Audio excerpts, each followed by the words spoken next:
India reviews में आपका स्वागत करता हूं। मैं हूं अभिजीत। चलिए नजर डालते हैं झारखंड राज्य से जुड़ी मुख्य खबरों की ओर। राज्य की ऐसे मुख्य खबरें जिसे जानना आपको बेहद जरूरी है। झारखंड की सबसे बड़े हॉस्पिटल में गल गई 2400, प्रबंधन को नहीं लगी भनक। सालाना करीब 400 करोड़ के बजट वाले रिम्स में मानवीय संवेदना पूरी तरह खत्म हो गई है। करीब 5 से 6 महीने में रिम्स के स्वगृह का कूलिंग कंपार्टमेंट फ्रीजर खराब है। 3 साल पहले ही बनकर तैयार हुई नई मार्चरी में 50 शवों को रखने की सुविधा है। फ्रीजर के खराब हो जाने के कारण करीब 2400 सड़ गए। लाशों के सम्मानजनक डिकम्पोजिशन के लिए लड़ रहे सामाजिक कार्यकर्ता विकास चंद्र उर्फ गुड्डू बाबा रिम्स के मार्चरी में देखने पहुंचे थे। उपाधीक्षक की अनुमति के बाद मार्चरी पहुंचे। उन्होंने बताया कि जब मार्चरी खुली तो वे स्थिति को देखकर दंग रह गए। 50 में से सिर्फ 37 और 38 नंबर कंपार्टमेंट ही काम कर रहा है, वहीं 2400 सड़कर बह गए हैं। ऐसा लग रहा है जैसे रिम्स प्रबंधन की मानवीय संवेदना खत्म हो गई है। वहीं 2400 सड़कर बह गए हैं। यह स्थिति चिंताजनक है। रिम्स प्रबंधन को इसकी फिक्र करनी चाहिए। जानकारी के लिए बता दें कि रिम्स प्रबंधन के पास स्वगृह में हो रही परेशानी और फ्रीजर के खराब होने की सूचना तो करीब 1 साल पहले से है। रिम्स के स्वगृह की ऐसी स्थिति इसीलिए है कि इसकी रिपेयरिंग और मैनेजमेंट के लिए अब तक किसी को भी जिम्मेदारी नहीं दी गई। रिम्स ने इसके लिए अब तक कोई एजेंसी का चयन नहीं किया है। वहीं रिम्स प्रबंधन की नींद अब खुली है। अधीक्षक ने कहा है कि इसकी रिपेयरिंग और मैनेजमेंट के लिए निविदा निकाली जाएगी। जल्द ही एजेंसी का चयन कर लिया जाएगा। अब बढ़ते हैं अगली खबर की ओर। देवघर में 144 लगने का साइड इफेक्ट है पलामू की हिंसा, बोले बीजेपी नेता बाबूलाल मरांडी। झारखंड के पलामू जिला स्थित पांकी प्रखंड मुख्यालय में हुई हिंसा और देवघर में महाशिवरात्रि के दिन धारा 144 लगने के खिलाफ बीजेपी ने मोर्चा खोल दिया है। बीजेपी विधायक दल के नेता बाबूलाल मरांडी ने पलामू हिंसा को देवघर में लगाई गई धारा 144 का साइड इफेक्ट बताया है। बाबूलाल मरांडी ने हेमंत सरकार पर तुष्टीकरण की राजनीति करने का आरोप लगाया है। तथा मुख्यमंत्री का आरोप है कि हेमंत सरकार में लगातार हिंदुओं की आस्था को निशाना बनाया जा रहा है। दूसरी ओर सांसद निशिकांत दुबे भी हमलावर है। झारखंड में महाशिवरात्रि पर बग्वाल के बीच ओवैसी की भी एंट्री, आरएसएस के साथ हेमंत सरकार को भी घेरा। झारखंड में महाशिवरात्रि को लेकर हो रही तैयारियों के बीच भड़की हिंसा को लेकर AIMIM सुप्रीमो असुद्दीन ओवैसी ने राष्ट्रीय स्वयंसेवक को जिम्मेदार ठहराया है। असुद्दीन ओवैसी ने कहा है कि झारखंड के पलामू में हिंसा के लिए सीधे तौर पर आरएसएस जिम्मेदार है। ओवैसी ने पलामू के पांके में भड़की हिंसा के लिए राज्य की हेमंत सरकार को भी जिम्मेदार ठहराया है। ओवैसी ने कहा है कि हेमंत सरकार को जैसा एक्शन लेना चाहिए था नहीं लिया। सरकार चाहती तो हिंसा रोक सकती थी। आज तक और टाइम्स नाउ भारत के साथ बातचीत में ओवैसी ने कहा है कि पलामू के पांकी में जामा मस्जिद है, वहां कभी भी महाशिवरात्रि का तुरंतवार नहीं लगा था। घटना से पहले भी स्थानीय पुलिस स्टेशन में दोनों पक्षों के बीच यह समझौता हुआ था कि मस्जिद के सामने तुरंतवार नहीं बनाया जाएगा। बावजूद इसके घटना वाले दिन कुछ लोग वहाँ पहुँचे और तुरंतवार लगा दिया। मस्जिद में मौजूद लोगों ने रोका तो पत्थरबाजी की गयी, मकानों में आग लगा दी, दुपहिया और 4 पहिया वाहनों में आग लगा दी गयी। 6 लोग जख्मी हैं। AIMIM प्रमुख ने कहा है कि इस घटना के सीधे तौर पर आरएसएस दोषी है। पलामू हिंसा को साजिशन अंजाम दिया गया है। उन्होंने कहा है कि हेमंत सरकार भी इस हिंसा के लिए समान रूप से दोषी है। समय रहते सरकार और प्रशासन ने एक्शन नहीं लिया, जिसकी वजह से वहां हालात बिगड़े। एम्बुलेंस की जरूरत नहीं, मेडिकल किट से लैस होगी पुलिस वाहन, घायलों को पहुँचाएंगे अस्पताल। सड़क हादसे में घायल होने वाले लोगों को अस्पताल जाने के लिए एम्बुलेंस का इंतजार नहीं करना पड़ेगा। अब रांची पुलिस उन्हें खुद अस्पताल पहुंचाएगी। इसके लिए पुलिस के वाहनों में मेडिकल किट, पोर्टेबल स्ट्रेचर समेत तमाम तरह की चिकित्सीय सुविधा से लैस किया जा रहा है। रांची पुलिस ने इसकी तैयारी शुरू कर दी है। रांची के प्रभारी ट्रैफिक SP नौसादा आलम ने बताया है कि घायल होने के बाद एम्बुलेंस के पहुंचने में काफी देर हो जाती है। पुलिस की गाड़ी या फिर दूसरे वाहन से अस्पताल ले जाया जाता है, जिससे घायल व्यक्ति को काफी परेशानी होती है। इसी को देखते हुए पुलिस वाहन में मेडिकल किट की व्यवस्था की जा रही है। इसके लिए हाईवे के थाने में पदस्थापित पुलिस कर्मियों को ट्रेंड किया जा रहा है, ताकि वह घायलों के प्राथमिकी उपचार देते हुए अस्पताल पहुंचा सके। गर्मी की आहट के साथ झारखंड में गहराया पेयजल संकट, होगी पानी की किल्लत। फागुन के दस्तक देते ही झारखंड में पीने के पानी का संकट गहराने लगा है। भूगर्भ जलस्तर लगातार नीचे जाने से शहर से लेकर गांव तक पानी की किल्लत शुरू हो गई है। चापाकल और नलकूप हाँफने लगे हैं।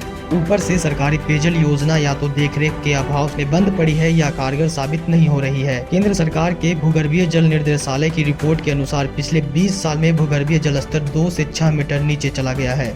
आने वाले दिनों में यह संकट और गहराएगा। झारखंड में आज भी 75% आबादी पेयजल के लिए चापाकल, कुआं, नदी, तालाब पर ही निर्भर है। भारत सरकार ने देश भर में नल से जल योजना शुरू की, लेकिन झारखंड में अभी तक 30% घरों तक ही नल से जल पहुंचाया जा सका। केंद्र ने 2024 तक योजना पूरा करने का लक्ष्य रखा है, लेकिन झारखंड में कार्य प्रगति के हिसाब से 2024 में पूरा नहीं हो सकता। झारखंड सरकार के मंत्री डॉक्टर रामेश्वर उरांव ने केंद्र से योजना की मियाद बढ़ाने का आग्रह किया है।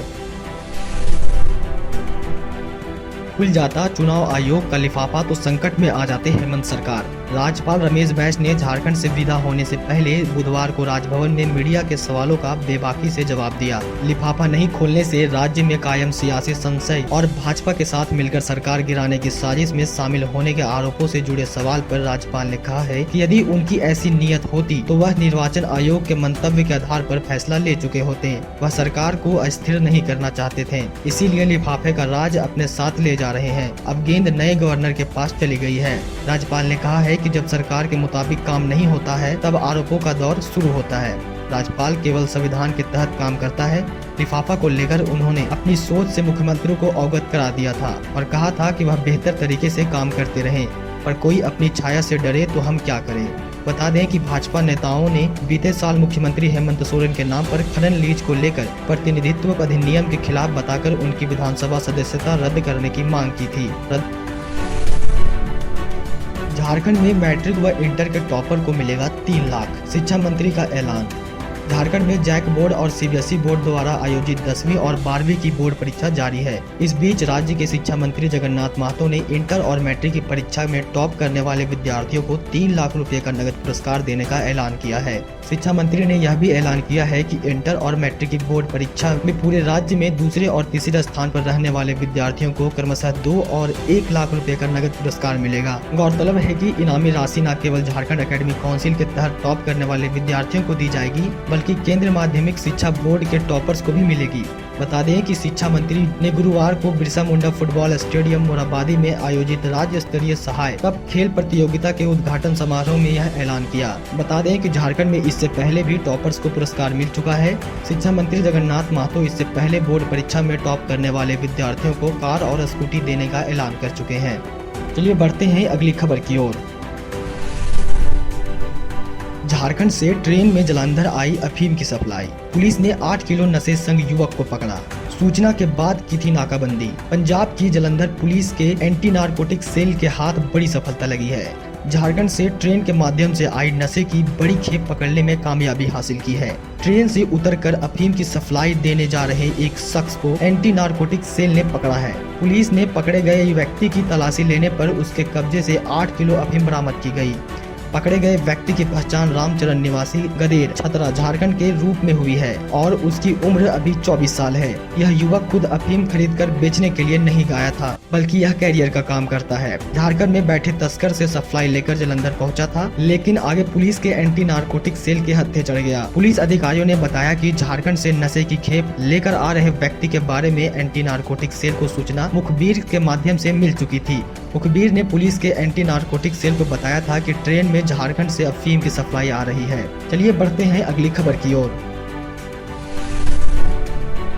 पुलिस गई थी छापेमारी करने। झामुमो नेता ने पुलिस पर मारपीट कर पैर तोड़ने का लगाया आरोप। 17 जनवरी को टूसू मेला के दौरान दंगा भड़काने व टेल्को थाना की जीप पर पथराव कर एसआई को घायल करने के मामले में बिरसा नगर पुलिस ने सुंदरहातू निवासी झामुमो के मंडल सचिव कमलमुखी के घर छापेमारी की। इस दौरान कमलमुखी और परिवार वालों के साथ पुलिस की झड़प हुई। पुलिस की पिटाई में कमलमुखी का पैर टूट गया। इसके बाद पुलिस ने उसे एमजीएम अस्पताल में भर्ती कराया। घटना मंगलवार देर रात 11 बजे की है। कमलमुखी ने बताया कि पुलिस के सादे लिबास में दोस्त का नाम लेकर दरवाजा खुलवाया, फिर अंदर घुसकर मारपीट की। घर में पड़े रॉड से महिलाओं को भी पुलिस ने पीटा। कमल ने हमला करने का आरोप बिरसा नगर थानेदार प्रभात कुमार समेत 10 अन्य पुलिसकर्मियों पर लगाया है। मामले में कार्रवाई करने को लेकर कमल के परिजनों ने एसएसपी से मुलाकात की। एसएसपी ने मामले की जांच का आश्वासन उन्हें दिया। मंडी पर टैक्स के खिलाफ विरोध। थोक व्यापार बंद रहने से 15 करोड़ का नहीं हुआ कारोबार। खुदरा दुकानों में होगी स्टॉक की कमी। मंडी पर 2% टैक्स लगाए जाने के विरोध में बुधवार को थोक खुदरा व्यापारियों ने अपनी दुकान बंद रखी। इसके चलते राशन से लेकर फलों तक का कारोबार प्रभावित हुआ है। परसुडी बाजार समिति के सभी गोदाम और दुकान बंद रही। आलू प्याज के थोक कारोबार ने अपनी दुकानों को बंद रखकर विरोध जताया। दुकानों और गोदाम बंद रहने से शहर में लोगों को आटा, चावल और अन्य रोजमर्रा के सामान खरीदने में थोड़ी परेशानी का सामना करना पड़ रहा है। कई जगहों पर बंद समर्थकों ने खुली दुकानों को बंद करा दी। व्यापार मंडल के महासचिव करण ओझा के मुताबिक बुधवार की बंद से लगभग 15 करोड़ का कारोबार प्रभावित हुआ है। कारोबारियों ने बाजार समिति पर 2% टैक्स लगाने के सरकार के निर्णय को वापस लेने की मांग की है। खदान के थोक व्यापारियों की अनिश्चितकालीन हड़ताल से माल का उठाव और आपूर्ति पूरी तरह बंद हो गया।